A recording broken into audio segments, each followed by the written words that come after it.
The flickering neon lights cast a dim glow on the sky, which was darkening into a smoky gray as Terence pulled his dust-covered pickup truck to a stop in front of Elliot's Tap Room, a modest little bar on the side of Highway 74 in North Carolina. There was nothing fancy about the place, but it was a familiar haven for locals, long-haul truckers and weary travelers just looking for a cold beer in a quiet corner. Terence had only been back for less than a week after months of deployment overseas. He didn't need much, just a moment of peace before diving back into the grind of everyday life. The wooden door creaked open under his hand, and inside, a wave of sound greeted him. Murmured conversations blending with the smooth rhythm of an old jukebox playing a Johnny Cash tune. Terence scanned the room. A few familiar faces were playing pool, a group of friends laughed loudly at the bar, and a couple of lone figures sipped their beers like they were talking to their own loneliness. He hadn't come to make friends, just to unwind. He picked a table tucked away in the back, a spot just secluded enough, yet still offered a view of the whole bar. Sitting down, his camo uniform almost melted into the dim surroundings, save for his faded sneakers, chosen more for comfort than appearance. He ordered a glass of water and sipped it slowly. In his mind, images of home drifted back, his mom's cooking, the joyful calls of his little niece. But the moment dissolved quickly when the door swung open again. 6 men walked in, their heavy boots thudding against the wooden floor. They were older, their worn leather jackets patched with emblems and insignia, clear markers of veterans. They were loud, their laughter echoing through the bar as they headed for the counter. Terence glanced at them briefly and went back to his drink, indifferent. But one man in the group didn't just glance. The leader, a big man with salt and pepper beard and sharp, piercing eyes, froze mid-laugh when his gaze met Terence's. He whispered something, and the entire group turned to look. The laughter died instantly, replaced by a tension so tight it seemed to hum in the air.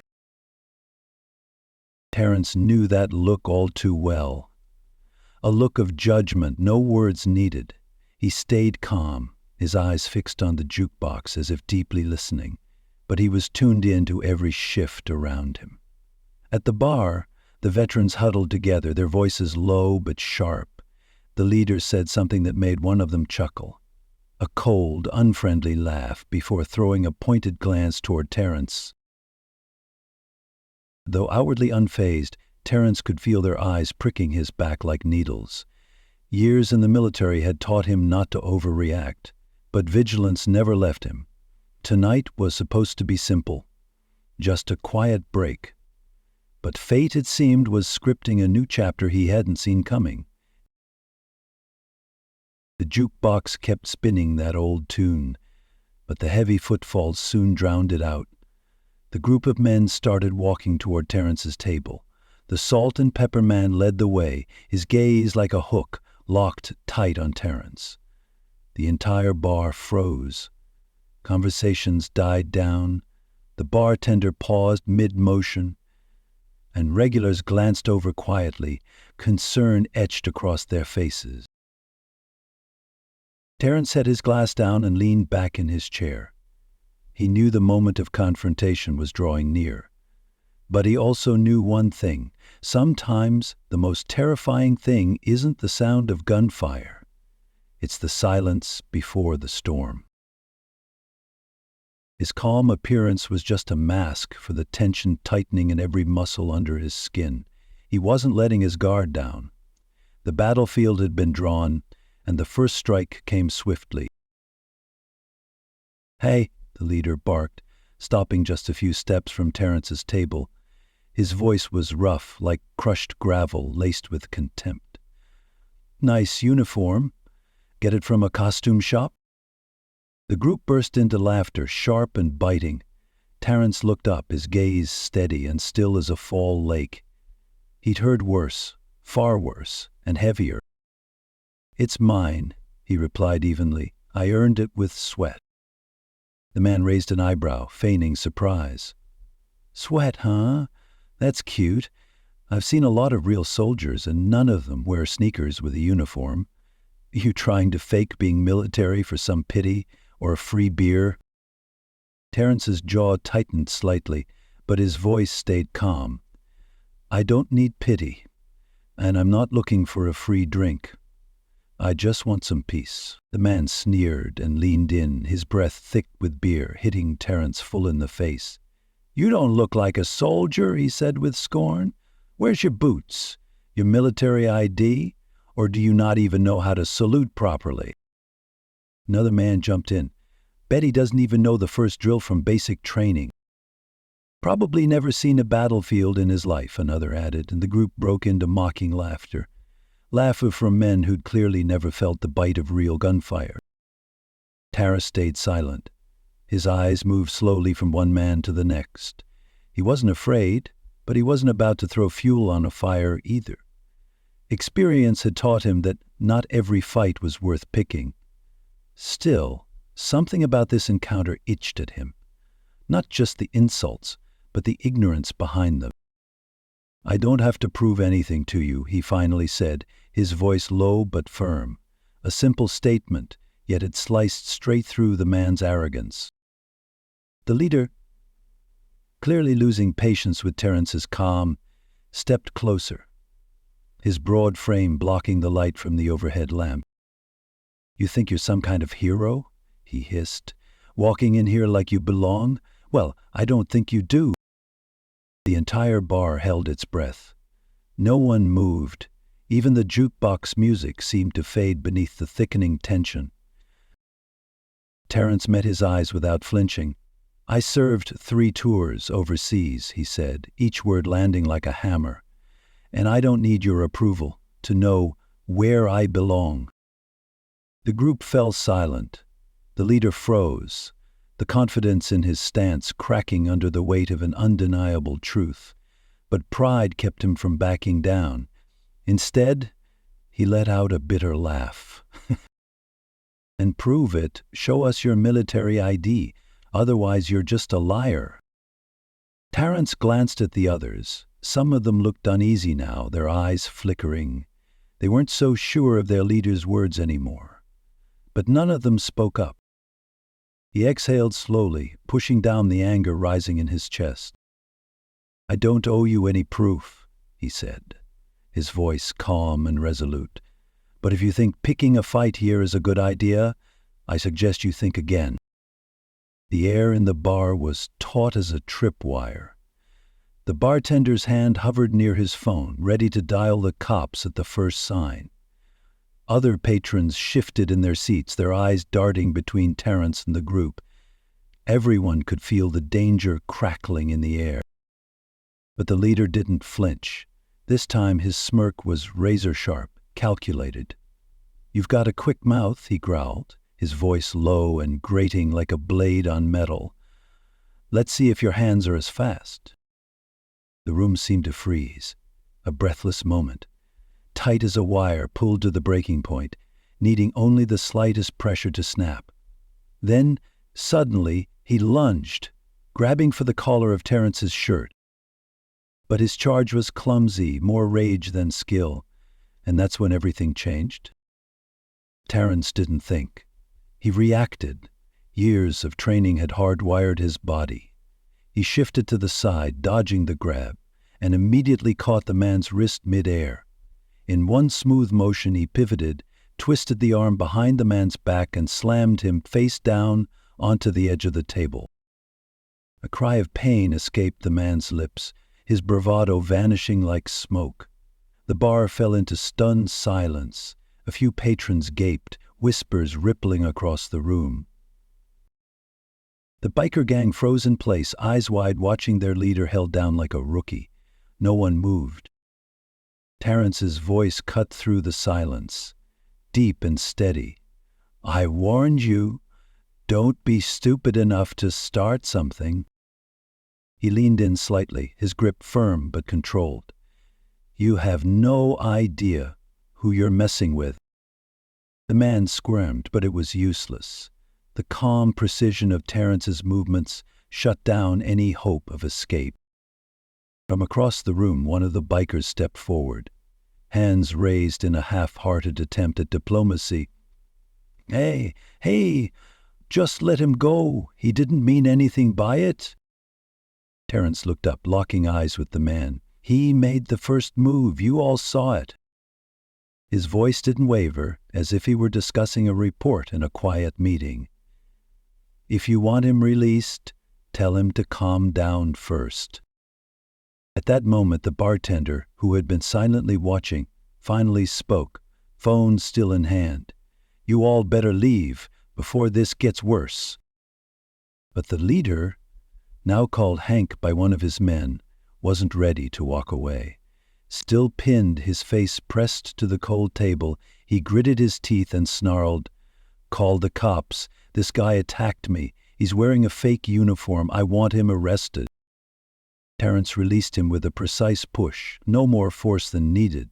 Hank stumbled back, clutching his arm, eyes blazing with rage. He spun around and growled, "You're going to pay for this." The rest of the group swarmed around him, their energy reignited by the leader's humiliation. One of them nervously pulled out his phone and dialed 911, his hand visibly shaking. "We got a guy here impersonating a soldier," the biker shouted, loud enough for the whole bar to hear. "And he just assaulted my friend." Terence stood still, face calm, but his mind raced through dozens of scenarios. He knew how fast this could spiral. One accusation, a crowd lacking context, and uniform missing the right patches. But more than anyone, he knew one thing. He wasn't in the wrong. Every year of service, every scar on his skin, every holiday spent far from home, none of it could be erased. The bar was now thick with whispers. Some sneaked glances at him, a mix of concern and curiosity in their eyes. Others showed clear respect, especially after seeing how Terence handled the situation. Calm, precise, and composed. But none of them spoke up. Not yet. Outside, the wail of sirens sliced through the heavy air. Red and blue lights flared through the bar's windows, streaking across the ceiling like warnings of what was to come. The door swung open. 2 officers entered. A stocky man with a buzz cut and mirrored sunglasses that gave nothing away, and a sharp-featured female cop whose eyes were as cutting as her demeanor was calm. Their presence sucked all sound from the room, leaving it in stunned silence. "We received a report of a disturbance," the male officer said, his voice firm and steady. "Can someone explain what's going on here?" Hank, his face flushed red, still clutching his sore wrist, immediately pointed a trembling finger at Terence. "He attacked me. He's impersonating a soldier. Just look, he doesn't even have proper boots." The officer turned his gaze to Terence, who remained calm beside the table, alert but composed. "Is that true?" he asked, his tone neutral. Terence slowly shook his head, his eyes clear and unwavering. "No, sir. This man and his group confronted me, accused me of impersonating a soldier. When he grabbed my collar, I defended myself." The female officer stepped forward, her eyes scanning the room. "Did anyone witness this?" Her voice wasn't loud, but it carried an authority that demanded attention. The bartender, who had been clutching his phone the whole time, was the first to break the silence. "I saw it. Hank was the aggressor. The soldier only reacted in self-defense. That wasn't an assault." A quiet ripple of agreement spread. A patron near the jukebox chimed in. "He didn't start anything. Hank came in already pissed off." The male officer turned back to Terence. "Do you have documentation showing you've sir?" Terence nodded, each movement slow and deliberate. He gestured toward the duffel bag by his feet. "In that bag is my uniform, with my name and rank. I also have my military ID and wallet. You're welcome to verify them." The officer crouched and carefully opened the bag. Inside, The neatly folded uniform revealed properly stitched medals and insignias across the chest. He examined it briefly, then looked over at his partner. She gave a small nod. Nothing else needed to be said. "You're good," the officer said, his voice firm yet respectful. "Thank you for your cooperation." Still holding his arm, Hank growled, "That's it? You're just going to believe him? What if he faked all of that?" The female officer turned to Hank, her gaze like a blade. "That's enough. From what I've seen and heard, you're the one who instigated this. You should consider yourself lucky he's not pressing charges for assault." Her words hit like a slap to Hank's pride. He fell silent, no longer barking orders. The rest of the bikers looked uncomfortable, eyes darting around the room to avoid meeting anyone's gaze. "Listen carefully," the male officer continued, voice serious. "We're going to file a report on the incident. If you wish to pursue charges, that's your right, but keep in mind, false accusations are a serious matter." Hank opened his mouth, then shut it again. He knew he'd been cornered. There was nowhere left to run. The two officers stepped back, giving the bar one last sweep with their eyes. The tension slowly eased. The female officer turned to Terence, her voice sincere. "Thank you for keeping your cool. We'll make sure this incident is properly documented." Terence gave a small nod, his calm expression unchanged. "Thank you, officers." The bikers began to file out quietly, the swagger they'd entered with now replaced by awkward silence. Hank shot Terence one last glare before disappearing through the door. The officers left soon after, returning the bar to its usual rhythm, low conversations and the hum of the jukebox playing like nothing had happened. Terence sat back down at his spot. His glass of water remained untouched. Though the moment had passed, a lingering heaviness clung to him. Still, he felt a quiet relief. Things could have gone much worse. Around him, the other patrons now looked at him differently. The earlier hesitation had given way to silent respect. Maybe no one had spoken up at the time, but now it was clear. They all knew who had been right. A few days later, in the late afternoon sun stretching across the porch, Terence was working under the hood of his old pickup, the same truck that had carried him through countless journeys. His small house sat on the outskirts of Fayetteville, North Carolina, quiet amid the breeze that carried the scent of dry grass and dusty earth. He was tightening the last bolt when a familiar sound made him pause, the crunch of tires on gravel. Terence straightened up, wiped his hands on an oil-stained rag and turned around. A motorcycle was making its way up his driveway. The rider was a skinny man with thinning hair, wearing a leather jacket that hung loosely like it belonged to someone else. Terence recognized him instantly. One of the bikers from the bar. His name was Bill. Bill, one of Hank's crew, killed the engine, removed his helmet, and stepped down. He hesitated for a moment, as if debating whether to approach or turn around and leave. His movements were cautious, almost timid, like someone trying to approach a stray dog, wanting to get close but afraid of being bitten. "Terence, right?" Bill asked, voice low, as though afraid of waking a bad memory. Terence nodded, saying nothing. He waited to see what the man wanted. Bill cleared his throat and stuffed his hands into the oversized pockets of his jacket. "I came here to apologize for what happened at the bar." Terence raised an eyebrow. He wasn't entirely surprised, but he wasn't quick to trust either. "You were part of it," he said calmly. Bill nodded, cheeks reddening with shame. "I know. I didn't stop it. And I should have. Hank, he knows how to push people's buttons, and I followed along. But it wasn't right. I've been thinking about it ever since, and I just wanted to come here and say I'm sorry." Terence studied him in silence. Despite his awkwardness, there was sincerity in Bill's eyes. Terence saw no excuses, no false modesty, only a man trying to face his mistake.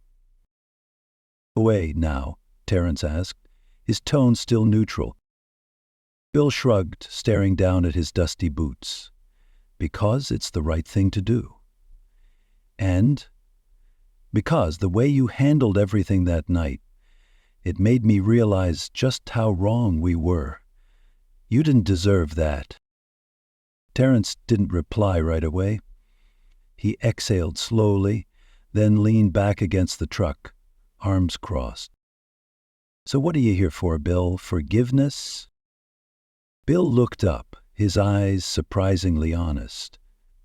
"Maybe, but more than that, I want to change. I've seen and caused too much hatred in my life. I don't want to keep feeding it. What we did to you was wrong, and I need to own that." Something softened in Terence's gaze. He'd heard plenty of apologies in his life, some hollow, some meant to save face. But this time, what struck him wasn't the words, but how they were said, genuinely, without defense, without show. A question to the reader: do you believe someone can truly change after doing wrong? And if it were you, would you forgive Bill? But what moved Terence wasn't just the apology. It was the effort Bill had made to show up, a journey not only on a motorcycle, but through an inner struggle. "Thank you for coming," Terence finally said. "It doesn't undo what happened, but it's a start." Bill nodded, a visible relief washing over his face. "Thank you, I mean it." He climbed back onto his bike and started the engine. The rumble echoed through the quiet yard. Terence watched him ride away, his emotions mixed. The anger that once boiled inside him now cooled, replaced by a fragile hope. The bar incident had been a bitter reminder that even though he'd left the battlefield, he still had to fight prejudice on his own soil. But Bill's apology, however small, was a flicker of light, a sign that understanding is possible if there's courage to begin. Terence turned back to the truck and continued wiping his hands. He quietly reflected on the past few days. Yes, the battle against ignorance never really ends. But now he understood he wasn't entirely alone in it. His choices, how he behaved, the calm in conflict, the steadfastness in truth, all held power. Maybe not enough to change the world, but enough to reach one person, and from there plant a seed for something greater. Evening settled in, golden sunlight mellowing the world around him. In the stillness, the distant buzz of cicadas reminded him that summer was still alive, just like the unfinished pages of his life. Terence felt a steady resolve in his heart, not just to keep moving forward, but to walk with the strength and dignity he'd learned from his time in the military. Some battles don't happen on front lines. They happen in small-town bars, in ordinary homes, and in the hearts of everyday people. And for Terence, those battles were no less important than any fought overseas. If you enjoy heartfelt, honest, and emotional stories like this, don't forget to hit subscribe and turn on notifications so you won't miss the next chapter.